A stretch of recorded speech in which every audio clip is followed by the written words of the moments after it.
बिस्मिल्लाहिर्रहमानिर्रहीम। और अब मैं सीधे अपने सवाल पे आता हूं सर। जैसे मैंने कहा कि जैन लोगों का एक भी प्रिंसिपल लॉजिकली मेरे समझ के बाहर है, और इस्लाम के जितने प्रिंसिपल मैंने सुने हैं 99% प्रिंसिपल्स मुझे लॉजिकली एक्सेप्ट है सर। जो एक प्रिंसिपल में थोड़ी गड़बड़ाहट है वो मैं आपसे पूछने जा रहा हूं सर। अगर मेरे से कोई गलती हुई तो प्लीज संभाल लेना सर मुझे। तो मेरा ये है कि every human being is born with free will and we are here to test for the life to come hereafter. ये एक प्रिंसिपल है सर, मुझे एक्सेप्ट है, मुझे कोई इसमें ये नहीं है। दूसरा प्रिंसिपल है सर तकदीर का, जहां मुझे थोड़ी गड़बड़ हो रही है। तकदीर का प्रिंसिपल जो मैं समझ रहा हूं और जो मैंने सुना है वो ये है कि जो अल्लाह ने लिखा है करके आप कर रहे हो, ये जुमला गलत है।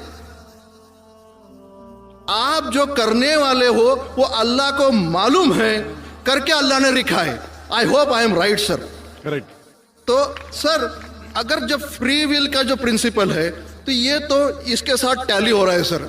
जबकि मैं देख रहा हूं फ्री विल आप जो करने जा रहे हो, यानी कि मुझे फ्री विल तो है करने में, ये प्रिंसिपल टैली हो रहा है। अब रहा प्रिंसिपल टेस्ट का। अब जब अल्लाह ने हमें यहाँ टेस्ट के लिए भेजा है तो आप यहाँ कह रहे हैं कि आप जो करने जा रहे हो वो अल्लाह को ऑलरेडी पता है और उन्होंने लिख के रखा है।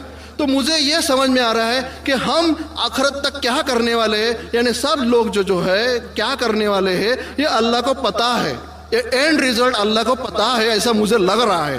बिल्कुल बिल्कुल सही।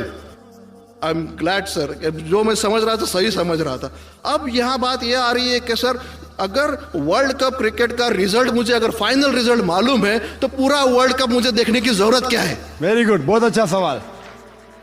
लगता है कि आप बहुत पीस टीवी देखते हैं। काफी देखता हूँ सर। आपने जिस तरीके से तकदीर को शॉर्ट में कहा, यस सर, बहुत कम मुसलमान यहाँ कह पाएंगे। मुसलमान को भी ये प्रॉब्लम है तकदीर क्या है मैच करने का, कि फ्री विल एंड तकदीर बहुत कम मुसलमान कह सकते। और आपने इतने बड़े मजमे में कहा, मैं आपको कांग्रेचुलेट करता हूं। Thank you sir. आपका आखिरी सवाल था कि अगर अल्लाह को पता है। Sir I have not yet finish my question sir, please जल्दी। हाँ जी सर, ये तो एक पार्ट था क्वेश्चन का। दूसरा पार्ट ये है कि अल्लाह को जब अगर मैं तो बनिया हूं सर, मुझे मालूम पड़ा है कि इस्लाम एक्सेप्ट करके मुझे स्वर्ग मिलेगा या नर्क मिलेगा, कुछ न कुछ तो मिलना पक्का है। अब ये सब खेल में अल्लाह को क्या मिल रहा है ये मैं जानना चाहता हूं सर। बहुत अच्छा सवाल। ये दूसरा सवाल है मेरा। और तीसरा, दोनों सवाल का जवाब दूंगा, तीसरा मत पूछिए सर। शॉर्ट ये नहीं तो लोग मुझे कहेंगे कि मैं ना इंसाफी। नहीं, इसी कनेक्टेड है सर, इसी से कनेक्टेड है। और सिर्फ आउट ऑफ क्यूरियोसिटी पूछ रहा हूं। आप देना चाहे दे सकते, नहीं देना चाहे नहीं दे सकते। सर हमारा फैसला कैसा होने वाला है ये तो मुझे पता चल गया कि डूज और डोंट्स कुरान में लिखे, फॉलो करो, आपका फैसला हो जाएगा। लेकिन जो जानवर एनिमल्स जो है, एलिफेंट्स, ये जो भी जानवर है, इनका फैसला अल्लाह कैसे करने वाले हैं ये मुझे जानने की क्यूरियोसिटी है। आप देना चाहे दे सकते हैं। तीनों जवाब दूंगा, मुख्तसर सा दूंगा। आपने बिल्कुल सही किया तकदीर के बारे में। आप पीस टीवी देख रहे हैं, वहां से मालूमात सही मिली। आपके जो 3 सवाल थे, पहला सवाल था अल्लाह जब जानता है ये सब होने वाला है तो ये खिलवाड़ क्यों होता ना, कठपुतलियां। जब अल्लाह ताला सब जानते हैं तो हम लोग क्यों ये रचा रहे ड्रामा? डायरेक्ट क्यों ना मुझे जन्नत में डालता है, डायरेक्ट क्यों ना दोज़ख में डालता है? बहुत अच्छा सवाल।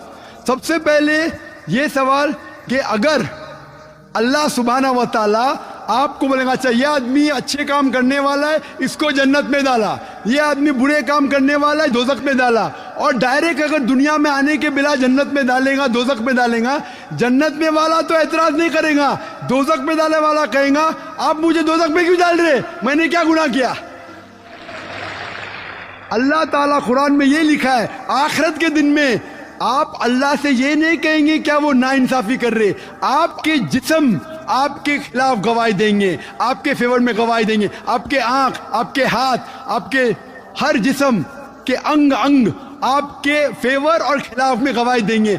आपके आगे सब कुछ स्पष्ट रहेगा। तो आप अल्लाह से ये नहीं कहेंगे कि आप मुझे दोज़ख में क्यों डाल रहे, आप कहेंगे मुझे और एक मौका दो। अल्लाह कहेगा टेस्ट खत्म हो गया है।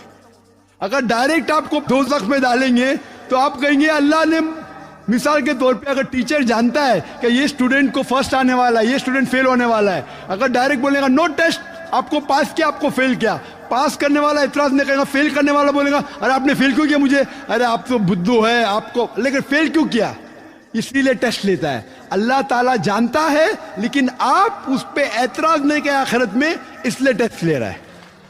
नंबर 2, अल्लाह को फायदा क्या है?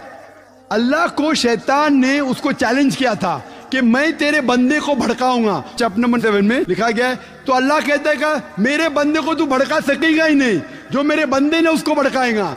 इब्लीस कहता है मेरे पनिशमेंट को डिले करो, गिव मी रिस्पाइट। अल्लाह डिले कर लेता है। अल्लाह क्यों कर रहा है? क्योंकि अल्लाह ताला के लिए इंसान सबसे बेहतरीन मखलूक है, बेस्ट क्रिएशन। बाकी creation don't have free will, इंसान को फ्री विल है। तो ये सबसे बेहतरीन क्रिएशन है। उनको खुशी हो रही कि बाकी जो लोग हैं, आपका तीसरा सवाल भी इसमें आता है, जो फरिश्ते उनको चॉइस नहीं, जो अल्लाह कहता है मानना ही पड़ता है। जानवर को फ्री विल नहीं है, जो अल्लाह ताला कहेगा जानवर करेगा, फ्री विल नहीं। इंसान एक ऐसी मखलूक है, ऐसा क्रिएशन है जिसके पास फ्री विल है, इसीलिए उसे खुशी होती है कि मैं फ्री विल देने के बाद ये इंसान मेरी इबादत कर रहा है। Answer number 2। आंसर नंबर 3, ये टेस्ट जानवरों के लिए नहीं है। जानवर के लिए टेस्ट नहीं, सिर्फ इंसान के लिए और जिन के लिए। जानवर अगर किसने भी कोई गलत किया, एक जानवर ने दूसरे जानवर के खिलाफ कुछ सिंग मारी, तो आखिरत के दिन पे उसका बदला लिया जाएगा और उनको खत्म किया जाएगा। इन लोग स्वर्ग और नरक में नहीं जाएंगे। इंसान सबसे बेहतरीन मखलूक है, सबसे अच्छा क्रिएशन है, सिर्फ वो जन्नत या दोज़ख में जाएंगे।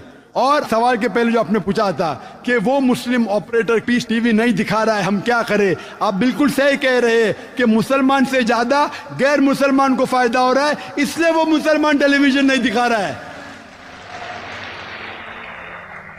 और मैं कहता हूं ना, कुछ लोग नाम के मुसलमान रहते, पैसे के रहते, वो बाकी चैनल शायद उन्हें पैसा देते, हम किसको पैसा देते नहीं। हम ना पैसे से किसी को खरीदते, ना किसी को इस्लाम फैलाते, ना चैनल को पैसा देते। गॉड टीवी जो क्रिश्चियन चैनल है, इंडिया में हर साल 28 करोड़ रुपीस है, 28 करोड़ सिर्फ केबल ऑपरेटर्स को पैसा देती है। 28 करोड़, 28 करोड़, वो बजट भी नहीं सिर्फ इंडिया में दिखाने के लिए। हम पीस टीवी बोलते हमारा अमन का टीवी, हम आपको 1 रुपया देंगे नहीं, दिखाने का दिखाओ, नहीं दिखाने का मत दिखाओ। तो ये लोग पैसे के पुजारी, अब्दुल्ला ने अब्दुल रुपया है, ये मुसलमान हो ही नहीं सकता, जो भी है, मैं जानता नहीं कौन है। और आपको सजेशन, आप क्या कीजिए, बॉयकॉट करो उनको, बॉयकॉट करो। आप पर्चा निकालो, जो पीस टीवी नहीं दिखाता है हम केबल टीवी नहीं लेंगे। मैं जानता हूं कि बहुत से गैर मुसलमान केबल टीवी पे पीस टीवी दिखाते, जो केबल टीवी ऑपरेटर, मुझे पूना से कहा गया है, बहुत से गैर मुसलमान दिखाते। ये लोग सिर्फ नाम के मुसलमान हैं। इन लोग पीस टीवी देखेंगे तो सही लाइन पे आएंगे, खुद भी देखते नहीं और दूसरे लोग को देखने नहीं देते। मैं क्या कहता हूं, अगर नहीं देखते, आप बिल्डिंग में, एक बिल्डिंग में डिश लगाओ, एक डिश का खर्चा 5000 है, वायर दो, वायर का 100 रुपया और या 200 रुपया और 600 रुपया और 5,500 में 10 लोग देख सकते हैं। एक आदमी कितना देगा? 500 रुपया। आप जो केबल ऑपरेटर को फीस दे रहे हैं ना, 250 रुपया 300 रुपया, वो भी बंद हो जाएगा। हमारा फ्री चैनल है, 5000 रुपया खर्चा करो, 1000 रुपया वायरिंग के लिए, 6000 में 10-15 लोग देख सकते हैं, 600 रुपया 300 रुपया खर्चा आएगा, सही है ना? और मैं कहता हूं कई लोग ने खुद का केबल शुरू किए, ये मुसलमान नहीं दिखा रहा, उसको छोड़ दो। और वही मुसलमान, आज मेरा मैनेजर कह रहा था, एक केबल ऑपरेटर में जानता नहीं, हमारा टीवी दिखाता नहीं, लेकिन लाइव टेलीकास्ट दिखाना चाहता है। तो मेरे मैनेजर मंसूर भाई ने कहा, अजीब बात है, आप हमारा केबल दिखाते नहीं, बोलते पुलिस परमिशन देती नहीं, क्या आज आपको पुलिस परमिशन मिली? चुप हो गया। फिर भी मैंने कहा मैनेजर से दिखाने दो, अल्लाह उसको हिदायत दे। दिखा रहा है कि अब लाइव टेलीकास्ट दिखाने का। लाइव टेलीकास्ट तो और डिफिकल्ट है, पीस टीवी पे सब एडिट होता है, यहाँ कोई गलत चीज कह दिया तो सब लोगों को सुनने में आएगा। तो पीस टीवी पे 3-4 बार देखा जाता है कुछ गलत नहीं, कोई किसी के खिलाफ बात नहीं कर रहा है। लाइव में तो कोई भी बात कर सकता है। फिर भी मैं सिर्फ दुआ कर सकता हूं कि अल्लाह इस मुसलमान को हिदायत दे, और आपसे दरख्वास्त कर सकता हूं कि आप शुरू कीजिए, आपके साथ और लोग आपका साथ देंगे, और इंशाअल्लाह ऐसे लोग का केबल चैनल ही बंद हो जाएगा फिर। सर मैं कोशिश करूंगा सर। और मैं दुआ करता हूं कि आप जैसा कहा कि 5 साल से आप मेरी तकरीर सुन रहे हैं, और आपको लगा कि आप जो कहते हैं कि धर्मों में गलत बातें होती है, और ये मेरा हमेशा कहना है, हर धर्म के ठेकेदार से कहो ये बात सबूत से पेश करो, चाहे हिंदू धर्म हो, जैन धर्म हो, ईसाई धर्म हो या इस्लाम हो, सबूत पेश करो। कुरान में लिखा है कहने, हदीस में लिखा है कहने। और मैं दुआ करता हूं कि अल्लाह ताला आपको हिदायत दे, आपको सही रास्ता दिखाए और अमन का मजहब कबूल करने के लिए